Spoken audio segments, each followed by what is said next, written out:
আসসালামু আলাইকুম ভিউয়ার্স, কেমন আছেন সবাই? আশা করছি ভালো আছেন। আজকে আমি ডিজিটাল মার্কেটিং এর আরেকটি ক্লাস নিয়ে এসেছি আপনাদের মাঝে। গত ক্লাসে আলোচনা করেছিলাম ওয়ার্ডপ্রেস দিয়ে কিভাবে ওয়েবসাইটে র‍্যাঙ্ক ম্যাথ এসইও করতে হয় সেই বিষয়ে। আজকে ক্লাসে থাকবে টেকনিক্যাল এসইও সম্পর্কে। আজকে থেকে আমাদের টেকনিক্যাল এসইওর পার্ট স্টার্ট হতে যাচ্ছে। আজকে টেকনিক্যাল এসইওর ফার্স্ট ক্লাস। আর আজকের ক্লাসে আলোচনা করব robots.txt সম্পর্কে। তো আর দেরি না করে চলুন ভিডিওটি শুরু করা যাক।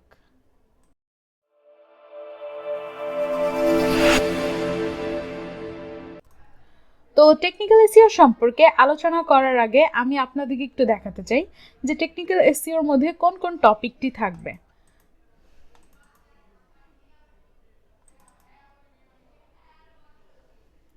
আমাদের টেকনিক্যাল এসইওর পার্টের মধ্যে থাকবে robots.txt, site map, canonical tag, broken link, 404 error page, 301 versus 302 redirect for SEO, schema markup, open graph, Twitter card. এই বিষয়গুলো থাকবে আমার টেকনিক্যাল এসইওর মধ্যে। তো আজকে আলোচনা করব robots.txt সম্পর্কে। robots.txt নিয়ে আলোচনা করার আগে robots.txt নিয়ে বলার আগে দেখানোর আগে আমি বলতে চাই যে আসলে robots.txt কি। কেননা আপনারা যখন কোনো বিষয় সম্পর্কে প্রপার ইনফরমেশন না পাবেন বা কোনো বিষয়টা দেখার আগে সেটা কি সেটা যদি না বুঝতে পারেন তাহলে কিন্তু আপনারা সেই বিষয়টাতে প্রপারভাবে কাজ করতে পারবেন না। এই জন্য আমি আপনাদেরকে প্রতিটা বিষয়ের উপরে আগে কিন্তু সেই বিষয় সম্পর্কে ধারণা দিয়ে নিই, তারপরে সেই ক্লাসটা আপনাদেরকে আমি করাই। আজকেও ঠিক সেম robots.txt আসলে কি সেই বিষয় সম্পর্কে আমি আপনাদের আগে কিছু ধারণা দিব, তারপরে আমি এটা কিভাবে করতে হয় সেই বিষয়ে আলোচনা করব। তো robots.txt হচ্ছে এমন একটা প্রসেস যার মাধ্যমে আপনি যদি এমন হয় যে আপনার ওয়েবসাইটে আপনি কোনো ব্ল্যাক হ্যাট প্রসেস ইউজ করেছেন, যেমন হতে পারে ব্ল্যাক হ্যাট প্রসেসের মধ্যে আপনি কারো কন্টেন্ট কপি করে আপনার ওয়েবসাইটে আপলোড করেছেন। এখন আপনি চান যে আপনার এই ব্ল্যাক হ্যাট প্রসেসটা ক্রলার যেন ধরতে না পারে বা রোবট যেন এই বিষয়টা ধরতে না পারে। কেননা রোবট যদি এই বিষয়টা ধরে ফেলে তখন কিন্তু সে আপনার পেজটাকে ডাউন করে দিবে। তো আপনি যদি এটা চান যে রোবট যেন আপনার এই বিষয়টা ধরতে না পারে, সে যেন আপনার ওয়েবসাইটটাকে ডাউন করে দিতে না পারে, তাহলে আপনাকে robots.txt প্রসেসটা ইউজ করতে হবে। robots.txt মূলত এই জন্যই করা হয় যে পেজে যদি কোনো ব্ল্যাক হ্যাট প্রসেস ইউজ করা থাকে সেই প্রসেসটা যেন কোনো রোবট বা ক্রলার যেন ধরতে না পারে, এই জন্য ব্ল্যাক হ্যাট প্রসেসটা ইউজ করা হয়।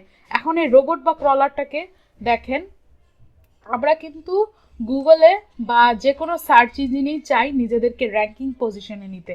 গুগল বা আদার্স আরও যত সার্চ ইঞ্জিন আছে আমি তো আপনাদেরকে দেখিয়েছি, আমরা কিন্তু চাই যে এসব টপ সার্চ ইঞ্জিনগুলোতে নিজেদের ওয়েবসাইটকে র্যাঙ্কিং করতে। তো এখন আমাদের ওয়েবসাইটকে যদি আমরা র্যাঙ্কিং করতে চাই তাহলে আমাদের ওয়েবসাইটটাকে প্রপারভাবে এসইও করতে হবে, কোয়ালিটিফুল কন্টেন্ট আপলোড করতে হবে, কোনো ব্ল্যাক হ্যাট প্রসেস ইউজ করা যাবে না, এই বিষয়গুলোই তো আমরা জানি, তাই না? কিন্তু দেখা যায় অনেক সময় আমাদের ওয়েবসাইটটাকে একটু দ্রুত র্যাঙ্কিং করার জন্য আমরা কিছু ব্ল্যাক হ্যাট প্রসেস ইউজ করে ফেলি। তখন কি হয়, সেই ব্ল্যাক হ্যাট প্রসেসগুলো যদি গুগলের এই রোবট ধরে ফেলে বা ক্রলার ধরে ফেলে তখন কিন্তু সে আমাকে গুগলের এই সার্চ ইঞ্জিনে একদম ডাউন করে দিবে। এই জন্যই অ্যাকচুয়ালি আমরা এই কাজগুলো করে থাকি, যেন আমাদের এই ওয়েবসাইটটাকে রোবট ডাউন না করতে পারে বা ক্রলার পরে সেটাকে ডাউন না করতে পারে, ক্রলার যেন আমাদের ওয়েবসাইটটাকে ডাউন না করতে পারে। এই জন্যই অ্যাকচুয়ালি আমরা এই কাজটা করে থাকি। এখন দেখা যাচ্ছে যে যদি আমাদের পেজে কোনো ব্ল্যাক হ্যাট প্রসেস আমরা ইউজ করে থাকি তখন আপনারা হয়তো বলতে পারেন যে আমি যে এই ব্ল্যাক হ্যাট প্রসেস ইউজ করার পরে robots.txt করব, এতে যদি ক্রলার আমার ওয়েবসাইট পড়তে না পারে তাহলে কি ভিজিটর যারা আছে তারাও পড়তে পারবে না? এটা আপনাদের প্রশ্ন থাকতে পারে। তবে এখানে উত্তর হচ্ছে যে ভিজিটরস আপনার ওয়েবসাইটটা দেখতে পারবে, তারা আপনার এই কন্টেন্টটা দেখতে পারবে, কিন্তু যে রোবট আছে সে দেখতে পারবে না। সে ব্যতীত যারা ভিজিটর আছে আপনার ওয়েবসাইটে ভিজিট করবে তারা প্রত্যেকেই আপনার এই কন্টেন্টটা বা ডুপ্লিকেট প্রসেসটা দেখতে পারবে। ওকে, তো আশা করি সবাই বুঝতে পেরেছেন যে robots.txt কি। এখন আমি আপনাদেরকে robots.txt কিভাবে করতে হয় বা জিনিসটা কি সেটা আরো বিস্তারিত দেখাই। ওকে, তো সাপোজ আমি এখানে ডিজিটাল মার্কেটিং বাংলা লিখে সার্চ করি। ডিজিটাল মার্কেটিং বাংলা লিখে সার্চ করে আমি এক একটা ওয়েবসাইট চেক করব যে আসলে কোন ওয়েবসাইটটি ব্ল্যাক হ্যাট প্রসেস ইউজ করেছে। তো ফার্স্টে ঘড়ি লার্নিং, আমি ঘড়ি লার্নিংটাই যদি একটু চেক করি যে ঘড়ি learning black hat process use করেছে কিনা, এই জন্য আমি এতটুকু অংশতে লিখব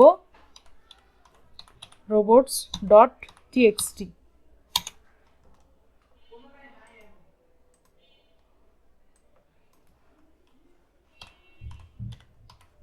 robots.txt। আচ্ছা হ্যাঁ, এখন পাওয়া গেছে। তো এখন যদি আমরা একটু ফলো করি, এখানে সে ইউজার এজেন্ট স্টার দিয়েছে। এখন এখানে আপনারা বলতে পারেন যে ইউজার এজেন্ট কি, স্টার কি, এখানে অ্যালাউ দাও, আমরা কিভাবে বুঝবো সে ইউজ করেছে কি না। আমি বিষয়টা বুঝিয়ে বলি।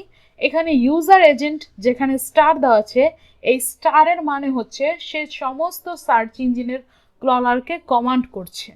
এই স্টার মানে হলো প্রতিটা সার্চ ইঞ্জিনের ক্রলারকে কমান্ড করা। প্রতিটা সার্চ ইঞ্জিন বলতে সার্চ ইঞ্জিন কিন্তু একটা নয়, আমি আপনাদেরকে আগেই দেখিয়েছিলাম যে Google, Yahoo, Bing, DuckDuckGo, Baidu, ask.com, Naver, Ecosia, all, আরও অনেক অনেক ধরনের সার্চ ইঞ্জিন আছে। সো এখানে ইউজার এজেন্ট দিয়ে যে সে স্টারটা ইউজ করেছে, এই স্টারের মানে হলো সে প্রতিটা সার্চ ইঞ্জিনের রোবটকে কমান্ড করেছে। আর এখানে যদি আপনার এমন হয় যে আপনি নির্দিষ্ট কোনো ওয়েবসাইটের রোবটকে, আপনি নির্দিষ্ট কোনো সার্চ ইঞ্জিনের রোবটকে বা ক্রলারকে কমান্ড করতে চান, যেমন আমি চাই যে শুধু গুগলের ক্রলার আমার এটা যেন পড়তে না পারে, তখন আমি কি করব, এখানে স্টারের পরিবর্তে আমি গুগল লেখাটা গুগল লিখব। ওকে। আর এখানে অ্যালাউ দেওয়া মানে হচ্ছে তার প্রতিটা পেজই অ্যালাউ করা। সে এখানে কোনো ব্ল্যাক হ্যাট প্রসেস ইউজ করেনি, যদি করতো তাহলে নিচে অ্যালাউয়ের মতন করে ডিসঅ্যালাউ লেখা থাকতো এবং সেই পেজের লিঙ্কটা দেওয়া থাকতো যেই পেজে সে ব্ল্যাক হ্যাট প্রসেস ইউজ করেছে। ওকে, তো তারটা তো আমরা পাইনি। এখন আমরা আরেকটা ওয়েবসাইট দেখি, 10 মিনিট স্কুল। যদি দেখি,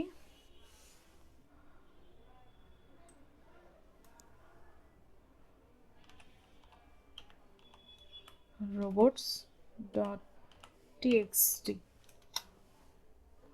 আচ্ছা দেখেন, robots.txt দিয়ে আমরা যখন 10 মিনিট স্কুলে আসলাম, 10 মিনিট স্কুলেও কিন্তু দেখেন এখানে কিন্তু ইউজার এজেন্ট দিয়ে সে সকল সার্চ ইঞ্জিনকে কমান্ড করেছে এবং এখানে ডিসঅ্যালাউ দেওয়া আছে, তবে কোনো পেজের লিঙ্ক নেই, জাস্ট wp অ্যাডমিন দেওয়া, এছাড়া আর কোনো লিঙ্ক নেই।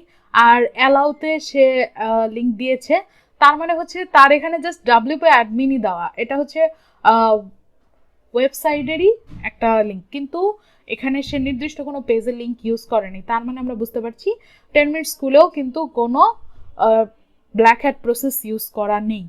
তো আমরা আরেকটা দেখি, আরেকটা ওয়েবসাইট দেখে আইটিনাট হোস্টিংটা একটু চেক করি।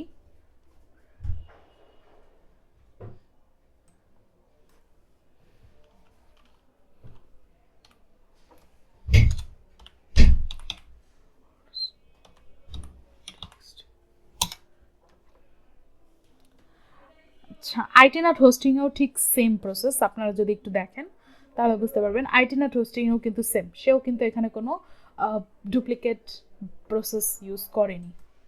অন্য আরেকটা ওয়েবসাইট দেখবো আমরা, এটা দেখি।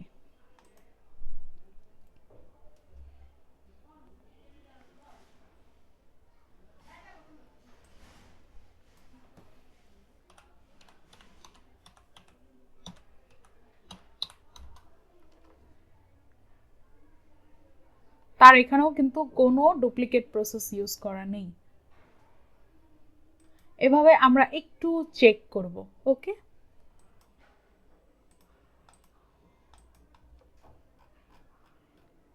আরেকটা চেক করি আমরা। আচ্ছা, আমরা এই পেজটা একটু চেক করে দেখি যে এই পেজে পাই কিনা।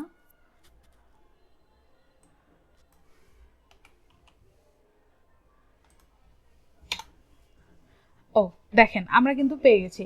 এই পেজে কিন্তু অনেকগুলো ডিসঅ্যালাউ দেওয়া আছে, সে যেই পেজগুলোতে ব্ল্যাক হ্যাট প্রসেস ইউজ করেছে সেই পেজগুলোর লিঙ্ক কিন্তু সে ডিসঅ্যালাউর মধ্যে দিয়ে দিয়েছে, কিন্তু অ্যালাউর মধ্যে কিন্তু কোনো লিঙ্ক নেই। অর্থাৎ এই পেজগুলো ব্যতীত বাকি যেগুলো আছে সবগুলোই ক্রলার চেক করতে পারবে, শুধু এই যেই পেজগুলোতে ডিসঅ্যালাউ করা আছে সেই পেজগুলো ক্রলার পড়তে পারবে না বা ক্রল করতে পারবে না। তো এভাবে হচ্ছে সে robots.txt করেছে। এখন এই robots.txt আমরা কিভাবে করব, সেটা নন ওয়ার্ডপ্রেস ওয়েবসাইটে কিভাবে করব সেই প্রসেসটা আমরা দেখব। যে যদি কোনো ক্লায়েন্ট আমাদেরকে বলে যে আমি আমার ওয়েবসাইটের লিঙ্ক আপনাকে দিতে পারবো না, তবে আমি আমার ওয়েবসাইটের অ্যাক্সেস আপনাকে দিতে পারবো না, তবে আমি যেই পেজটির মধ্যে ব্ল্যাক হ্যাট প্রসেস ইউজ করেছি সেই পেজটির লিঙ্ক আমি আপনাকে দিয়ে দিচ্ছি, আপনি সেই পেজটিতে robots.txt করে দেন। তখন আমরা কিভাবে কাজ করব বা তখন আমরা কি করব সেই প্রসেসটা আমরা এখন দেখব। এর জন্য আমরা ফাইলে চলে যাব। ফাইলে গিয়ে আমরা একটা নতুন ফোল্ডার বা নতুন একটা ওয়ার্ড ডকুমেন্ট নিব। এখন এই ফোল্ডারটিতে আমরা চলে যাব, যার পরে আমরা যে পেজটিতে robots.txt দেখেছিলাম এই পেজটি কপি করব। আমরা এই লিঙ্কগুলো কপি করব, করার পর এখানে আমরা পেস্ট করে দেব। আমরা এখানে এগুলো পেস্ট করে দিয়েছি। তো আমাদের যদি এমন হয় যে একের অধিক পেজে আমাদের ডুপ্লিকেট কন্টেন্ট ইউজ করা, তাহলে এখানে কিছুই না, জাস্ট আমরা আমাদের সেই পেজের লিঙ্কটা কপি করে দিব। সাপোজ আমি যদি একটু দেখি যে 10 মিনিট স্কুলের, সাপোজ এটাই আমার ওয়েবসাইট, আমি ধরে নিচ্ছি এক্সাম্পল, এটাই আমার ওয়েবসাইট। এখন এই ওয়েবসাইটেই আমার এই পেজটির মধ্যে ডুপ্লিকেট কন্টেন্ট ইউজ করা, তাহলে আমি কি করব, জাস্ট এই পেজের পারমালিঙ্কটা আমি কপি করব এবং আমার এখানে ফোল্ডারে চলে যাব। যাওয়ার পর যেখানে আমি এই ফার্স্টের এই যেটা আছে এটাতেই আমি কপি করে এখানে পেস্ট করে দিচ্ছি, ব্যাস। এখন আমার এই পেজটা ক্রলার কিন্তু ক্রল করতে পারবে না, আমি এখানে লিঙ্ক দিয়ে দিয়েছি। এখন এটা জাস্ট আমি কি করব, ক্লায়েন্টকে দিয়ে দিব, ব্যাস।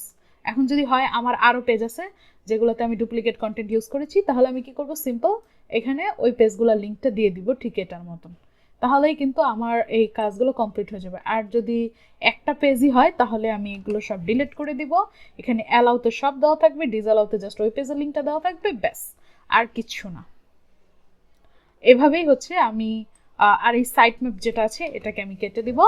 আমি এখানে এইটুকু জাস্ট আমি আমার ক্লায়েন্ট ডেভেলপারকে বা আমার ক্লায়েন্টকে আমি দিয়ে দেব। এটা হচ্ছে নন ওয়ার্ডপ্রেস ওয়েবসাইট প্রসেসে robots.txt করার ট্রিক্স। তো আজকে এইটুকুই থাকবে। পরবর্তী ক্লাসে আমরা যখন আরও কয়েকটা টপিক দেখব তখন আমরা দেখব কিভাবে ওয়ার্ডপ্রেসের মাধ্যমে robots.txt করা হয়। তো আশা করছি আজকের বিষয়টি বুঝতে পেরেছেন। যদি আজকের ভিডিওটি ভালো লেগে থাকে তাহলে আমার চ্যানেলটি সাবস্ক্রাইব করে দিবেন এবং একটি লাইক করে দিবেন। ধন্যবাদ সবাইকে।